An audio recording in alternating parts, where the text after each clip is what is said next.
Анашым, мен де сізбен барайыншы деген 8 жасар Айсұлудың дауысы әлі күнге дейін көршілердің құлағында қалғандай еді. Сол күні жаңбыр толассыз жауып тұрған. Аспанда кішкентай қыздың қайғысына ортақтасқандай сұрланып кеткен. Әкесі көлік апатынан көз жұмғанына небәрі 3 ай болған, ал анасы ауыр дертпен күресіп жүріп, ақыры өмірден өтті. Айсұлу әп-сәтте жетім қалды. Жерлеу рәсімі аяқталған соң, ауыл адамдары біртіндеп тарай бастады. Қара орамал таққан қыз анасының қабірінен көз алмай ұзақ тұрды. Бір кезде оның иығына біреу қолын қойды. «Қызым, жүр, суық тиеді» деді тәтесі Салтанат. Айсұлу үнсіз ғана артына ерді. Бірақ сол күннен бастап оның өмірі мүлде өзгеретінін өзі де білмеген еді. Салтанат сырт көзге мейірімді болып көрінетін, бірақ үйіне келген соң бәрі басқаша болды. «Біз сені асырап отырғанымызға шүкір де, енді еркелік жоқ, үйдің жұмысына көмектесесің», деді ол суық үнмен. Сол күннен бастап Айсұлудың балалық шағы аяқталды. Таңғы 5-те тұрып су тасиды, пеш жағады, малға шөп береді, ыдыс жуады. Мектепке шаршап барады, үйге келе сала тағы жұмыс. Ал өзінен 2 жас үлкен қызы Дина күні бойы телефон қарап құрбылармен қыдыратын. «Неге бәрін мен істеймін?» деп бір күні батыл жетіп сұрады Айсұлу. «Өйткені бұл үйде тегін нан жемейсің», деп Салтанат айқайлап жіберді. Қыз үнсіз қалды. Мектепте Айсұлу өте жақсы оқитын, мұғалімдері оны мақтайтын. «Сенің болашағың зор қызым, тек оқуыңды тастама» дейтін сынып жетекшісі. Бірақ үйге келгенде дәптер ашуға да мұршасы болмайтын. Бір күні мұғалімі оның қолындағы көгерген іздерді байқап қалды. «Не болды?» «Құлап қалдым». Бұл өтірік еді. Шындығында ыстық шайды байқамай төгіп алғаны үшін тәтесі белбеумен ұрған болатын. Жылдар өтті. Айсұлу 18-ге толды. Мектепті үздік бітірді. Арманы дәрігер болу. Бірақ құжаттарын дайындап жүрген күні Салтанат оның алдына келіп, «Оқу дегенді ұмыт, ертеңнен бастап қаладағы тігін цехына жұмысқа шығасын» деді. «Бірақ менің грантқа түсу мүмкіндігім бар. Маған сенің арманың керек емес, үйге ақша керек». Айсұлудың жүрегі сыздап кетті. Сол түні ол алғаш рет жастығын құшақтап ұзақ жылады. «Неге менің өмірім осындай? Неге бәрі мені пайдаланады?» Жауап болмады. Келесі күні ол қалаға жұмысқа кетті. Қалтасында бар болғаны 3000 теңге, ескі сөмке, анасының суреті ғана. Автобус терезесінен туған ауылына соңғы рет қарап келе жатқанда, жүрегі бір нәрсені сезгендей болды. Бұл сапар оның өмірін мәңгілікке өзгертетін еді. Бірақ оны алда одан да ауырсына күтіп тұрғанын Айсұлу әлі білмейтін. Қала Айсұлуды құшақ жая қарсы жоқ. Автобустан түскен бойда айналасына абыржып қарады. Биік ғимараттар, асығыс адамдар, тоқтаусыз ағылған көліктер, бәрі оған бөтен көрінді. «Енді менің арқа сүйер ешкімім жоқ» деп күрсінді. Тігін цехына келгенде оны 40-тар шамасындағы әйел қарсы алды. «Сен Айсұлусың ба?» «Иә, мен Гүлнәрмін, уақытында келсең болды, бізде жалқауға орын жоқ». Айсұлу үнсіз басын изеді. Жұмысы өте ауыр еді. Таңғы 8-ден кешкі 9-ға дейін аяқтан тік тұрады. Бір күнде жүздеген киім тігеді. Қолының саусақтары ине сұққана жараланып кетті. Бірақ алған айлығының көп бөлігін Салтанат талап ететін. «Ақшаны бүгін ақ жібер» деп күнде телефон шалатын. «Өзіме де керек болып жатыр». «Біз сені бекер өсірдік пе?» Айсұлу тағы үнсіз қалатын. Цехта бәрінен ерекше көзге түсетін бір жігіт бар еді. Аты Данияр. Ол қоймада жұмыс істейтін. Бір күні түскі үзілісте Айсұлудың тамақ ішпей отырғанын байқап қалды. «Тамақ жемейсің бе?» «Қарным аш емес». Шындығында қалтасында ақша қалмаған еді. Данияр үндеместен өз тамағының жартысын оның алдына қойды. «Ал, әйтпесе кешке дейін шыдамайсың». Айсұлудың көзіне жас келді. Соңғы рет біреу оған осылай қамқор болғаны есінде жоқ. Күндер өте берді. Екеуі жиі сөйлесетін болды. «Сен көп күлесің бе өзі?» деп сұрады бір күні Данияр. «Ұмытып қалыппын». «Онда үйрен, саған күлкі жарасады». Осы сөз Айсұлудың жүрегіне жылы тиді. Бәлкім өмірі енді түзелер. Бәлкім тағдыр оған да бақыт сыйлар. Ол алғаш рет болашақтан үміт күте бастады. Бір кеште жұмыстан кейін Данияр «Кофе ішіп қайтайық» деді. Айсұлу біраз ойланды. «Мен ондай жерге барып көрмеппін». «Онда бүгін бірінші рет барасың». Олар ұзақ әңгімелесті. Айсұлу алғаш рет өзінің жетімдігін, арманының орындалмай қалғанын, дәрігер болғысы келгенін айтып берді. Данияр үнсіз тыңдап отырды. «Сен өте мықты қызсың» деді ол. Осы сөзді естігенде Айсұлудың жүрегі елжіреп кетті. Оған дәл осындай сөз бұрын ешкім айтпаған еді. Арада бірнеше ай өтті. Екеуі бір-біріне жақындай түсті. Бір күні Данияр «Мен сені анаммен таныстырғым келеді» деді. Айсұлу қатты қуанды. Ақыры мені шын жақсы көретін адамды кездестірген шығармын деп ойлады. Бірақ тағдыр оған тағы да ауыр соққы дайындап қойған еді. Сол күні кешке Айсұлу жұмыстан ертерек шығып, Даниярға тосын сый жасағысы келді. Қолына кішкентай торт алып, оның жұмыс орнына келді. Қойма есігі жартылай ашық тұр екен. Іштен күлкі естілді. Ана ауылдың қызы саған шын ғашық болып қалыпты ғой, деді бір жігіт. Даниярдың күлген даусы анық естілді. Әрине, сенеді бәріне. Біраздан кейін ақшасын қарызға аламын, сосын өзім кетемін. Ондай аңғал қызды табу қиын. Айсұлудың қолындағы торт жерге түсіп быт-шыт болды. Ал оның жүрегі одан да қатты сынған еді. Айсұлудың аяғы дірілдеп кетті. Қолындағы торттың қорабы жерге құлап, кремі еденге жайырып қалды. Бірақ іште отырғандар оны байқамады. Ақшасын алған соң жоқ боламын деген Даниярдың сөзі қайта-қайта құлағында жаңғырып тұрды. Демек, мені ешқашан сүймеген екен. Ол үн-түнсіз сыртқа шығып кетті. Қала көшелері адамға толы еді, бірақ ақ Айсұлу өзін жалғыз сезінді. Жаңбыр тамшылай бастады. Ол аялдамадағы орындыққа отырып, көз жасын тоқтата алмады. Неге? Мен ешкімге жамандық жасаған жоқпын ғой. Неге өмір мені қайта-қайта сынай береді? Телефоны шырылдады. Экранда тәте деген жазу шықты. Ақшаны қашан жібересің? Деді Салтанат амандаспастан. Әлі жалақы алған жоқпын. Өтірік айтпа, бізге ақша керек. Ертеңге дейін жібермесең, бұл үйге қайтып келме. Телефон тұтқасы тарс етіп жабылды. Айсұлу үнсіз жылай берді. Келесі күні жұмысқа бармауды ойлады. Бірақ қалтасында қалған соңғы ақшасы 2 күнге де жетпейтінін түсінді. Сондықтан ештеңе болмағандай цехқа келді. Данияр оны көріп күлімсіреді. Кеше қайда жоғалып кеттің? Айсұлу оның көзіне тіке қарады. Сенің шынайы жүзіңді көрдім. Жігіттің жүзі бірден өзгеріп кетті. Не айтып тұрсың? Енді маған жақындама, осыны айтып бұрылып кетіп қалды. Сол сәттен бастап Айсұлу жүрегінің есігін бір жола жапқандай болды. Бір аптадан кейін тағы бір ауыр соққы келді. Цех иесі барлық жұмысшыларды жинап алды. Тапсырыс азайды, амал жоқ. Қызметкерлердің жартысын қысқартамыз. Тізім оқыла бастады. Соңғы есім Айсұлу. Ол есеңгіреп қалды, жұмыстан айырылды. Пәтердің ақысын төлеуге ақшасы жоқ. Асқалатам қаражаты да таусылды. 3 күн бойы тек су мен бір бөлке нанға қарап күнелтті. 4-ші күні басы айналып, көшеде кетіп бара жатып құлап қалды. Көзін ашқанда ақ бөлмеде жатқанын көрді. Жанында ақ халатты егде әйел отыр екен. Қызым, өзіңді қалай сезініп тұрсың? Мен қайдамын? Ауруханадасын. Көшеде ес-түссіз жатқан жермен жедел жәрдем алып келді. Әйел өзін таныстырды. Менің атым Раушан, осында дәрігермін. Айсұлудың көзінен тағы жас ақты. Менің ешкімім жоқ. Раушан апай оның қолынан жайлап ұстады. Енді жалғыз емессің, қызым.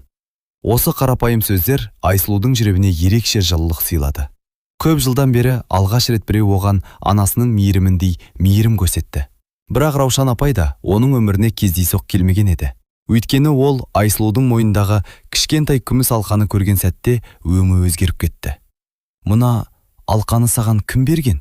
Деп дірілдеген дауыспен сұрады. Бұл ананның көзі еді.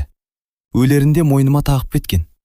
Раушан апайдың қолы қалтырап, көзінен жас аршып түсті. Жоқ, бұл мүмкін емес. Айсұлу ештеңені түсінбей дәрігерге таңақай қарады. Ал Раушан апайдың санасында 30 жыл бұрын болған құпия оқиға қайта жаңғырып жатқан еді. Бұл мүмкін емес. Раушан апайдың даусы дірілдеп шықты. Ол Айсұлудың мойнындағы күміс алқаны қолына алып ұзақ қарады. Алқаның ішкі жағында өте ұсақ әріптермен бір ғана сөз қашалып жазылған еді. Үміт. Раушан апай көз жасын тие алмады. Қызым, анаңның аты кім еді? Гүлмира. Әкеңше? Серік. Раушан апай ауыр күрсінді. Гүлмира. Мен оны танитынмын. Айсұлу таңырқап қалды. Сіз анамды қайдан білесіз? Бір күні бәрін айтып беремін, бірақ қазір саған тынығу керек.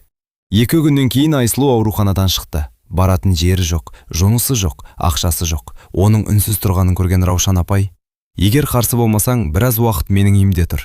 Өзіңді аяққа тұрғызғанша көмектесемін деді. Айсұлу сенер-сенбесін білмеді. Неге маған осынша жақсылық жасап жатырсыз? Раушан апай жымиып, кейде өмір бізді бір-бірімізге себепсіз жолықтырмайды деді. Раушан апайдың шағын үйі сондай жылы екен. Үйге кірген бойда Айсұлудың көңілі босап кетті. Дастархан жайылып, ыстық шай құйылды. Ол көр жылдан бері дәл осылай отырып тамақ ішпеген еді. Тамақты асықпай же, қызым, деді Раушан. Осы бір ауыз сөзден ақ Айсұлудың жүрегі елжіреп кетті. Ол еріксіз жылап жіберді. Кешіріңіз, мен анамнан айырылғалы бері ешкім маған осылай қараған емес. Раушан апай оны құшағына басты. Жылап ал. Кейде көз жасы жүректің жарасын жеңілдетеді. Бірнеше күннен кейін Айсұлудың көңілі біртіндеп орныға бастады. Раушан апай оған емханада тіркеуші болып, уақытша жұмыс тауып берді. Бұл сенің армағындағы дәрігерлік емес, бірақ алғашқы қадам болсын. Айсұлу қуанып кетті. Рахмет сізге. Бір күні кешке екеуі шай ішіп отырған. Раушан апай үнсіз ғана ескі фотоальбомды алып келді. Саған бір нәрсе көрсетуім керек. Альбомның ішінен сарғайған суретті шығарды. Суретте екі жас қыз күліп тұр екен. Бірі жас Раушан, екіншісі анашым. Айсұлу орнынан атып тұрды. Иә, бұл сенің анаң. Сонда сіздер құрбы болдыңыздар ма? Құрбы ғана емес, бірге өстік. Бір-бірімізге әпкедей едік. Раушанның жанары мұңға толды. Бірақ бір күні біз айырылысып кеттік. Кейін сенің анаңды іздедім, табылмады. Айсұлу үнсіз тыңдап отырды. Ал мына алқаны, деді Раушан. Мен өз қолыммен сыйлағанмын.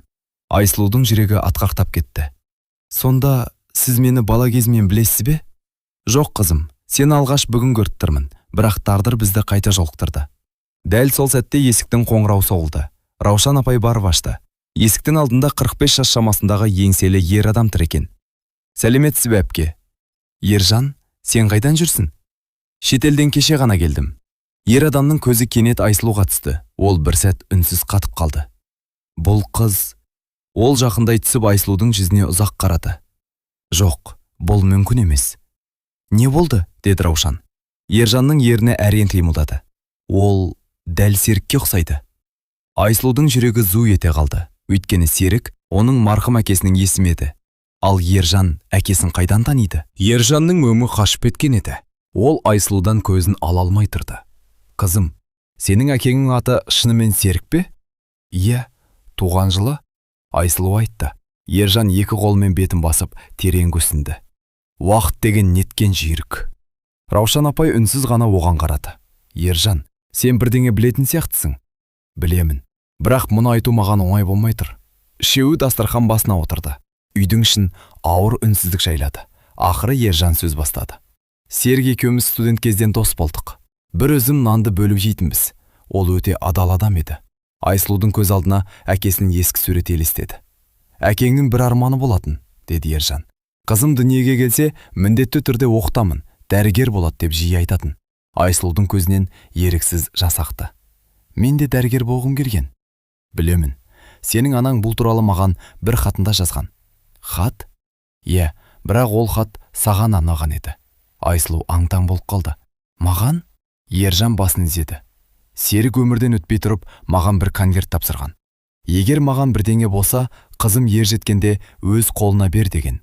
Сонда ол хат әлі сізде ме? Иә. Ержан көлігінен ескі былғары сөмкені алып келді. Сөмкенің ішінен сарғайған ақ конверт шықты. Конверттің сыртында бір ғана жазу бар екен. Қызым Айсұлуға.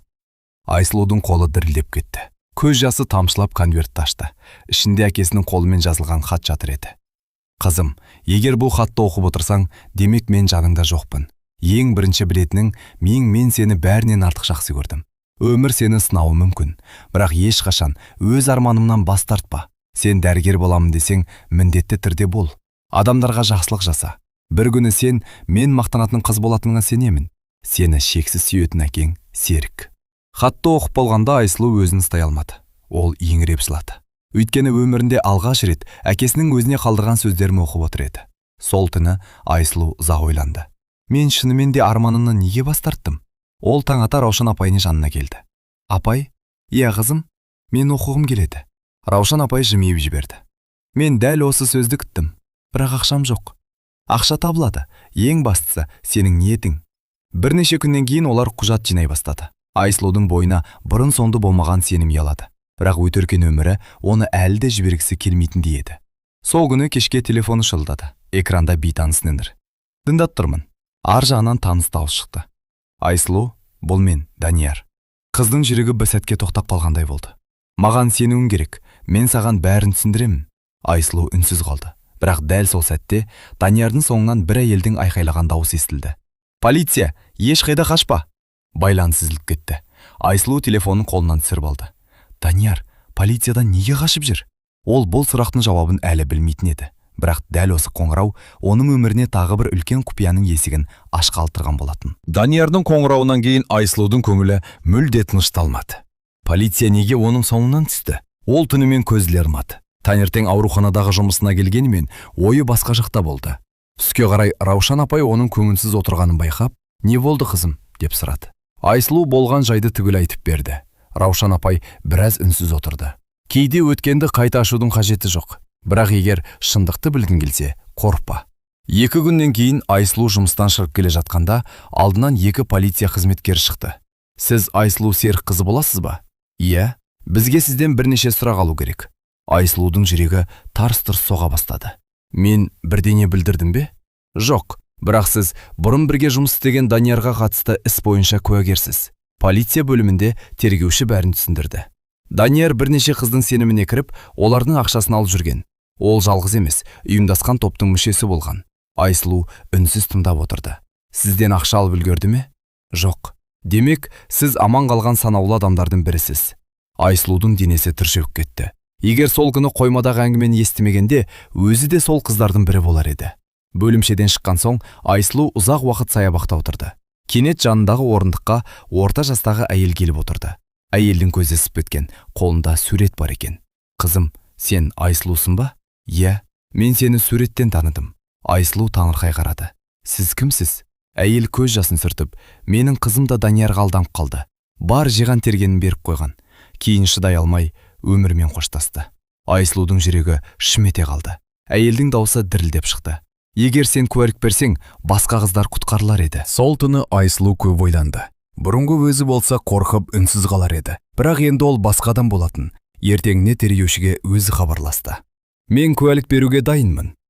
Бірнеше аптадан кейін іс сотқа жетті. Айсылу сот залында Даниярды қайта көрерді. Ол бұрынғыдай сенімді емес еді.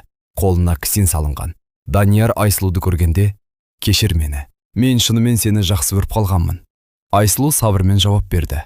Жақсы көрген адам алдамайды. Осы сөзден кейін Данияр басын төмен түсірді. Соттан шыққан соң, Раушан апай Айсылудың иығынан қақты. Мен сені мақтан тұтамын. Бұрынғыдай қорқақ емеспін, апай. Себебі сен өз құныңды түсіне бастадың. Айсылу алғаш рет күлімсіреді. Бірақ дәл сол сәтте Ержан асығыс жетіп келді. Айсылу, жаман хабар бар. Не болды? Мен Серіктің ескі құжаттарын қарап отырып, бір маңызды дерек таптым. Қандай дерек? Ержанның жүзі сұп-сұр болып кеткен еді. Әкеңнің жол апатынан қаза тапқаны. Жай ғана кездейсоқ оқиға болмауы мүмкін. Айсылудың аяғының астындағы жер сырып кеткендей болды. Сонда сіз не айтқыңыз келіп тұр? Ержан ауыр күрсініп, меніңше біреу әкеңнің өлімін әдейі ұйымдастырған. Бұл мүмкін емес. Айсылудың дауысы әрең шықты. Әкемнің жауы болған емес қой. Ержан үнсіз басын шайқады. Мен де ұзақ жыл солай ойладым, бірақ кеше ғана Серіктің ескі құжаттарын қарап отырып, бір папка таптым. Қандай папка? Ол бір құрылыс компаниясында бас есепші болып жұмыс істеген. Өлерінен бір апта бұрын маған, егер маған бірдеңе болса, мына құжаттарды жоғалтпа деген еді. Бірақ мен олардың маңызын енді түсіндім. Раушан апай мазасызданып, онда не жазылған? Миллиондаған теңгенің жымқырылғаны туралы дәлелдер. Бөлме ішін үнсіздік басты. Сонда әкем біреудің қылмысын білген бе? Иә, деді Ержан. Ол заңсыздықты әшкерелемек болған. Ал содан кейін бірнеше күннен соң көлік апатына ұшырады деген хабар келді. Айсылудың қолындағы шай кесесі жерге түсіп сынып кетті. Жоқ, ол бұған хан сенгісі келмеді. Бірақ жүрегі Ержанның өтірік айтып тұрмағанын сезді. Ертеңіне олар Серік жұмыс істеген ескі кеңсеге барды. Ғимарат ескірген. Көп қызметкер ауысқан. Тек бір ғана күзетші қарт бәрін есіне түсірді. Серік өте жақсы жігіт еді, деді ол. Бірақ соңғы күндері біреулер оны аңдып жүргендей болатын. Кімдер? Қара джиппен келетін 2 адам. Нөмірін көрдіңіз бе? Жоқ, бірақ бір адамның бетін ешқашан ұмытпаймын. Қарт қалтасынан ескі суретті алып шықты. Мына кісі. Ержан суретке қарап қатып қалды. Мұны қайдан алдыңыз? Газеттен қиып алғанмын. Кейін үлкен кәсіпкер болып кетті. Айсылу суретті қолыма алды. Жүрегі зу ете қалды.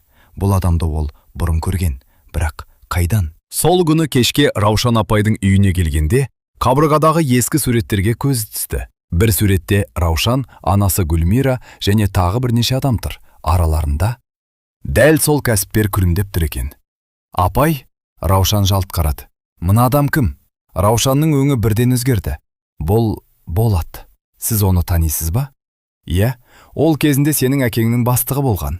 Айсылудың жүрегі тарсылдап кетті. Дәл сол сәтте үйдің алдында қара түсті көлік тоқтады. 2 бейтаныс ер адам түсіп, үйді сырттай бақылаттырды.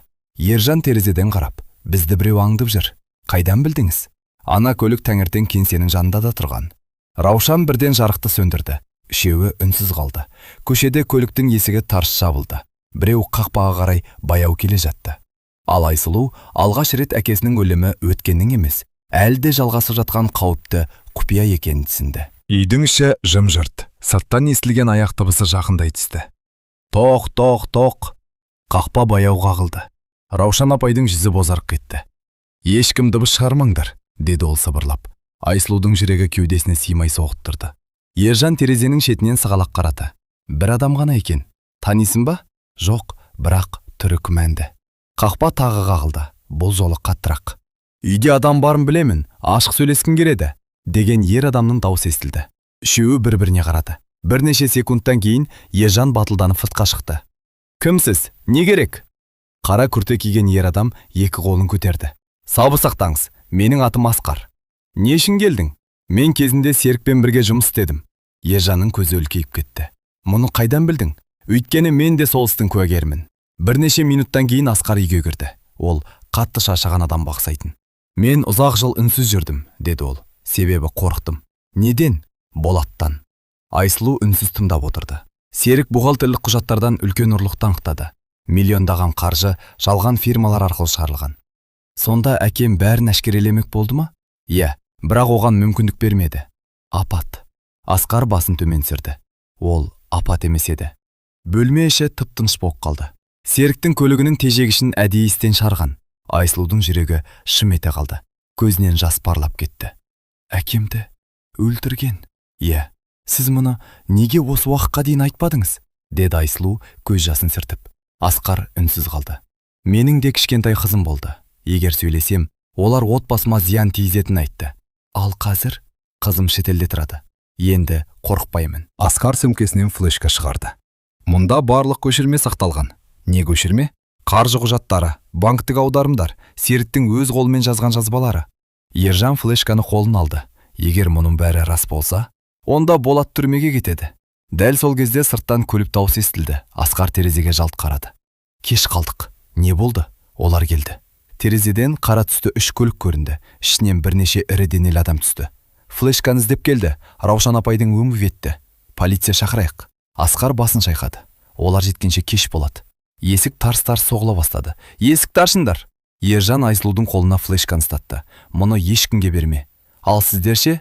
Біз оларды бөгейміз. Жоқ, мен сіздерді тастап кетпеймін. Тыңда. Ержанның даусы қатты шықты. Сенің әкең осы дәлелдер үшін жанын қиды. Енді оларды аман алып қалу сенің міндетің. Айсұлу көз жасын тия алмай басын изеді. Асқар атқа есікті ашты. Орман жақпен жүгір, ешқайда тоқтама.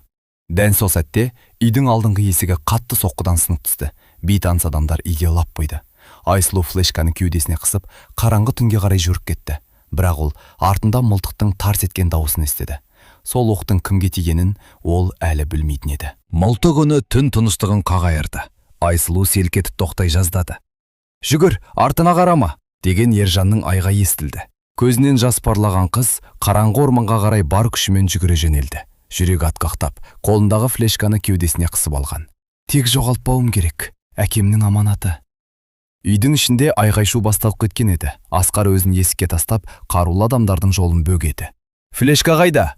Білмеймін, деп айғайлады Асқар. Сол сәтте тағы бір оқ атылды. Асқар иығынан жараланып жерге құлады. Бірақ соңғы күшін жинап, үстелді аударып жіберді. Ержан, қашындар! Ержан Раушан апайды артқы бөлмеге қарай сүйреп әкетті. Дәл сол кезде алыстан полиция көліктерінің сиренасы естілді. Қарулы адамдар бір-біріне қарап қалды. Кетеміз. Бірнеше секундтан кейін олар қара көліктеріне отырып көзден ғайып болды. Ал Айсұлу болса орман ішінде тоқтамай жүгіріп келе жатты. Кенет аяғы ағаштың тамырына ілініп, жерге құлап түсті. Флешка қолынан ұшып кетті. Жоқ, ол тізерлеп отырып қараңғыда сипалап іздей бастады. Ақыры қолына тигенде ғана керең дем алды. Әке, мен аманатыңызды қорғаймын. Таң ата Ержан оны телефон арқылы тапты. Қызым, қайдасың? Мен ормандамын. Қозғалма, қазір барам. Бір сағаттан кейін Ержан мен полиция қызметкерлері келіп, Айсұлуды алып кетті. Раушан апайды аман екен. Ал Асқарға оқ иығынан ғана тиіп, дәрігерлер оның өмірін сақтап қалыпты. Сол күні түстен кейін флешкадағы мәліметтер тексеріле бастады. Тергеушілердің жүзі бірден өзгерді. Бұл өте маңызды дәлелдер, құжаттарда жалған келісім шарттар, заңсыз ақша аударымдары, тіпті Серіктің өз қолымен жазған түсініктемелері сақталған екен. Бірақ ең қорқыныштысы соңында болды. Бір бейне жазба ашылды, экраннан Серік көрінді. Ол камераға қарап сөйлеп отыр.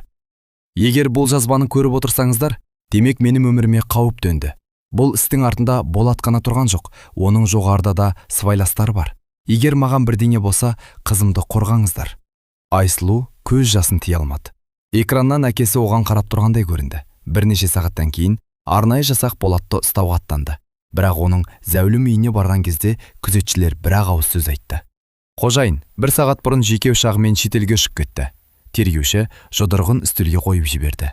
Біреу біздің операция туралы алдын ала ескерткен. Демек, қылмыстық топтың ішінде ғана емес, құқық қорғау жүйесінде де Болатқа ақпарат жеткізіп отырған адам бар еді.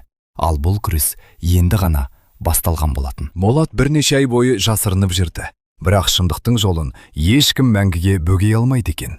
Халықаралық іздеуге жарияланғаннан кейін ол шетелде ұсталып, Қазақстанға экстрадицияланды. Сот бірнеше айға созылды. Сот залында Айсұлу әкесінің бейнелеуін тағы бір рет көрді. Серіктің «Қызымды қорғаңыздар» деген соңғы сөзі бүкіл залды үнсіз қалдырды. Асқар куәлік берді. Ержан қолындағы барлық құжаттарды тапсырды. Раушан апай да жылдар бойы білгенін жасырмай айтып шықты. Ақыры сот шешімі шықты. Болат пен оның сыбайластары кінәлі танылып, ұзақ мерзімге бас бостандығынан айырылды. Серіктің өлімі кездейсоқ жол апаты емес, алдын ала жоспарланған қылмыс екені ресми түрде дәлелденді. 1 жылдан кейін ақ халат киген Айсұлу аурухананың дәлізінде келе жатты. Ол бала күнгі арманына жеткен еді. Дәрігер атанды. Күн сайын адамдардың өмірін сақтап, жақсылық жасауға тырысатын. Кабинетінің қабырғасында әкесінің суреті ілулі тұрды.